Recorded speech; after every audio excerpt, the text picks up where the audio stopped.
Halo guys, jumpa lagi bersama saya di channelnya Topan Mandu.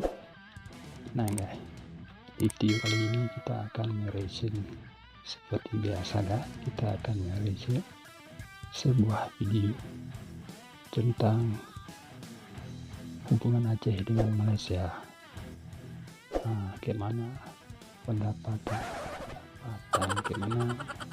pendapat Menteri Malaysia tentang Aceh, dan bagaimana pendapat ulama-ulama Malaysia tentang sejarah Aceh.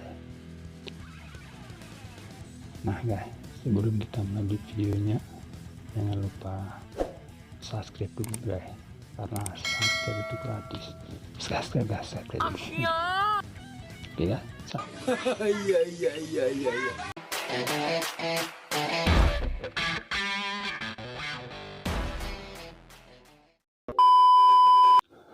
Oke guys, yuk kita sama-sama nonton videonya. Jadi hubungan itu sangat dekat dan emosional. Ya, kita kalau dulu antara Malaysia dengan Sumatera, kita tidak terima sempadan. Sumatera diletak di bawah Belanda, kita British. Tapi orangnya tidak anggap ini mengasingkan diri. Mereka biasa, orang Aceh umpamanya biasa ke Malaysia, dan orang Malaysia biasa ke Nasional Sumatera. Jadi itu keadaan lama. Tapi sekarang kita sudah jadi dua buah negara dengan pasport dan sebagainya, yang dulu tidak ada. Jadi perhubungan asal memang ada kuat. Tapi masih sekarang ini pun masih dulu punya cerita. Sebab itu kita tak boleh memadamkan sejarah bahawa Portugis, Belanda, Inggeris datang kerana nak agama. Itu sejarah. Tapi kenapa mereka gagal? Sebab orang tua-tua kita pertahankan, perjuangkan. Baik itu sekali lagi hadirin hadirat, kita kena terima kasih ke orang tua-tua kita dahulu. 24 Ogos tahun 1511, ketika Portugis masuk ke Melaka, dia jajah Melaka selama 130 tahun. Bukan sekejap. Bukannya sebulan dua. Bukan 5 tahun. 130 tahun. Setelah Kesultanan Melayu Melaka berdiri gagah selama 110 tahun. Kuat tak? Kita baru 62 tahun. Jangan act lah. Jangan act sangat. Melaka yang sebegitu gagah 110 tahun tombang dengan Portugis. Dijajah pula 130 tahun. Tapi adakah orang tua-tua kita ketika Portugis menjajah itu mereka pakat tidur beramai-ramai? Adakah mereka perangai macam kita main telefon siang malam pagi petang? Tidak. Orang tua-tua dulu tak pernah tidur. Tahun 1521, kita ucap terima kasih saudara-saudara kita dari utara Sumatera Utara, khususnya di Aceh, yang bertali arus membantu menyerang Portugis daripada Aceh. Tahun 1521, Sultan Ali Muhayyad Shah, Sultan Aceh pertama, dia serang Melaka. Serang tapi tak menang sebab Portugis ni kuat ketika itu. Datang pula Sultan Alauddin Al-Qahar, Sultan Aceh yang ketiga. Dia serang Melaka 3 kali. 1537 dia serang, kalah. 1547 dia serang guna kapal, pun kalah. Tahun 1564 dia minta bantuan dari kerajaan Turki Utsmani. Semasa itu kerajaan Turki Utsmani diperintah oleh Sultan Sulaiman yang merupakan Sultan Turki Utsmaniyah yang ke-10, minta tolong tapi gagal. Adakah Portugis terlampau kuat? Tidak juga. Portugis tak kuat. Tapi di kalangan orang Melaka ketika itu seronok kerja dengan Portugis.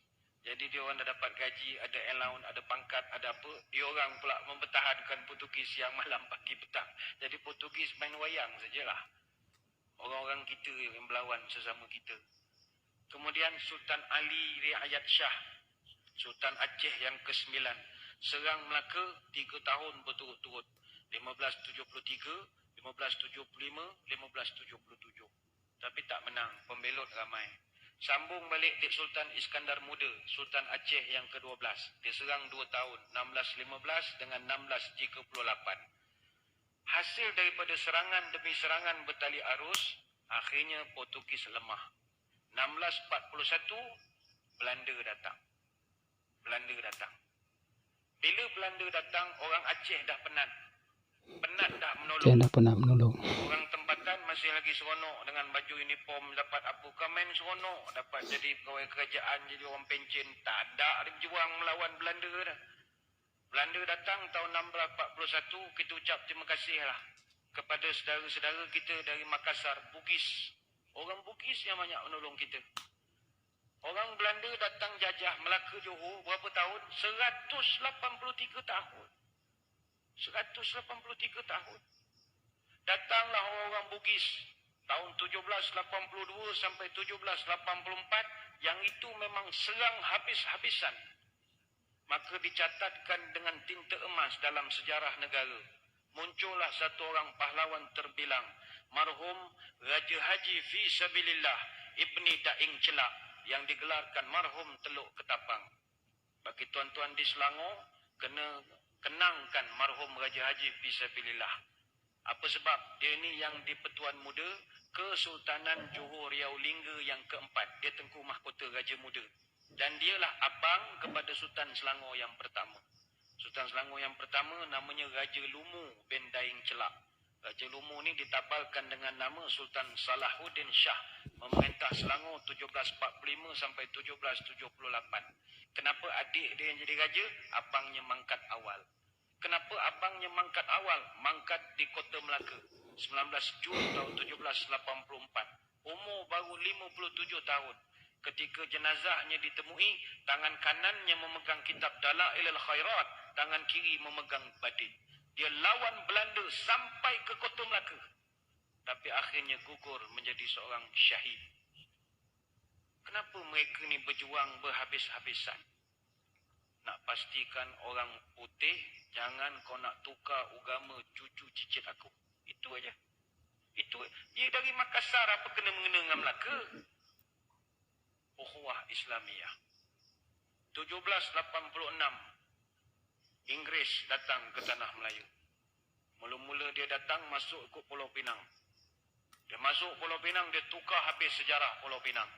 Dia dakwa dia pula yang membuka Pulau Pinang. Apa benda dia pula membuka Pulau Pinang? Ingat kita ni tak reti yang buka negeri agaknya. Maka terpadamlah sampai sekarang sejarah sebenar pembuka awal Pulau Pinang tahun 1730. Siapa yang buka Pulau Pinang tahun 1730? Datuk Jenatun.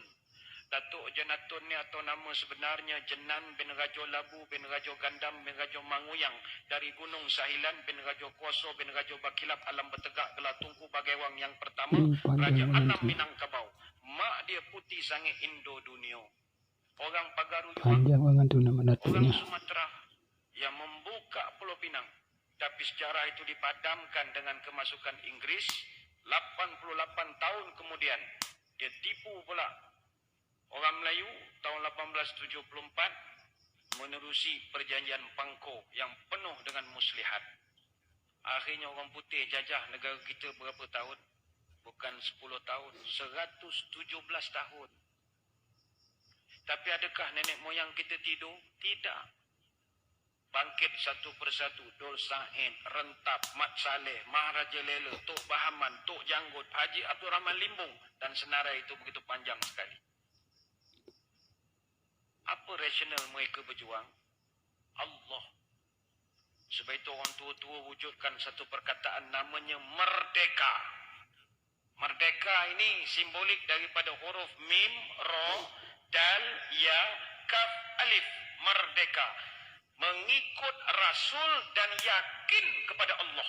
Itulah merdeka. Itu arti mereka, guys. Mereka tahu mereka tak dapat menengok hasil.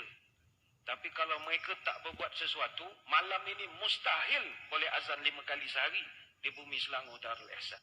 Arti merdeka itu bukan sebatas omongan merdeka. Ada artinya. Allah sekalian. Perjuangan orang tua-tua ni kita kena terima kasih. Mereka berjuang lagi dan lagi dan lagi dan lagi dan lagi dan lagi dan lagi dan lagi dan lagi sampai kita tidak ada lagi. Adapun anak cucu dia, apa perjuangan dia untuk agama dan tanah air? Ilek. Tak ada. Yang dia fikir perut dia, anak-anak dia dan main handphone siang malam. Itu sajalah kerja. Tak ada, ni bukan orang sini, ni orang Kuantan. Orang sini semua bagus. Sini semua fikir masalah umat semua. Kang keluar video marah pula orang Kuantan. Orang Afrika. Kang kena pula Kuantan kang. Orang Afrika. Maka sewajarnya sebab kita sebagai generasi selepas merdeka, hayatilah semangat pengorbanan ini. Habis nak korban apa lagi Ustaz? Semua dah okey, saya kerja pun dah pencen, anak pun dah kerja, masuk universiti, nak berjuang apa? Marilah kita pertahankan kemerdekaan ini, khususnya mempertahankan kesucian akidah ahli sunnah wal jamaah. Sekarang ini zaman cabaran kita, gugat akidah. Itu lain. Kalau dulu orang nak cabut akidah, kalau sekarang ini dia goyangkan akidah.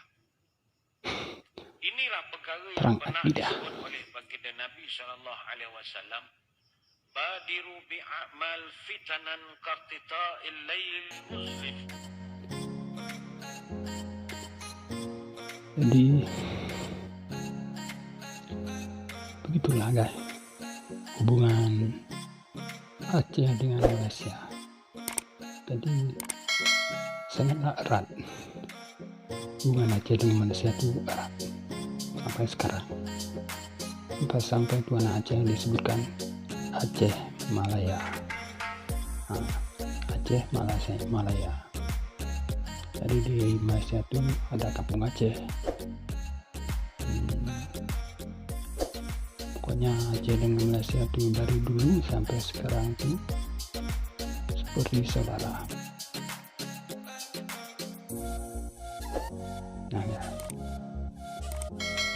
jadi segitulah videonya. Kita doakan Aceh dengan Malaysia ini tetap rukun, damai, tentram kayak dulu lagi, seperti dulu kala.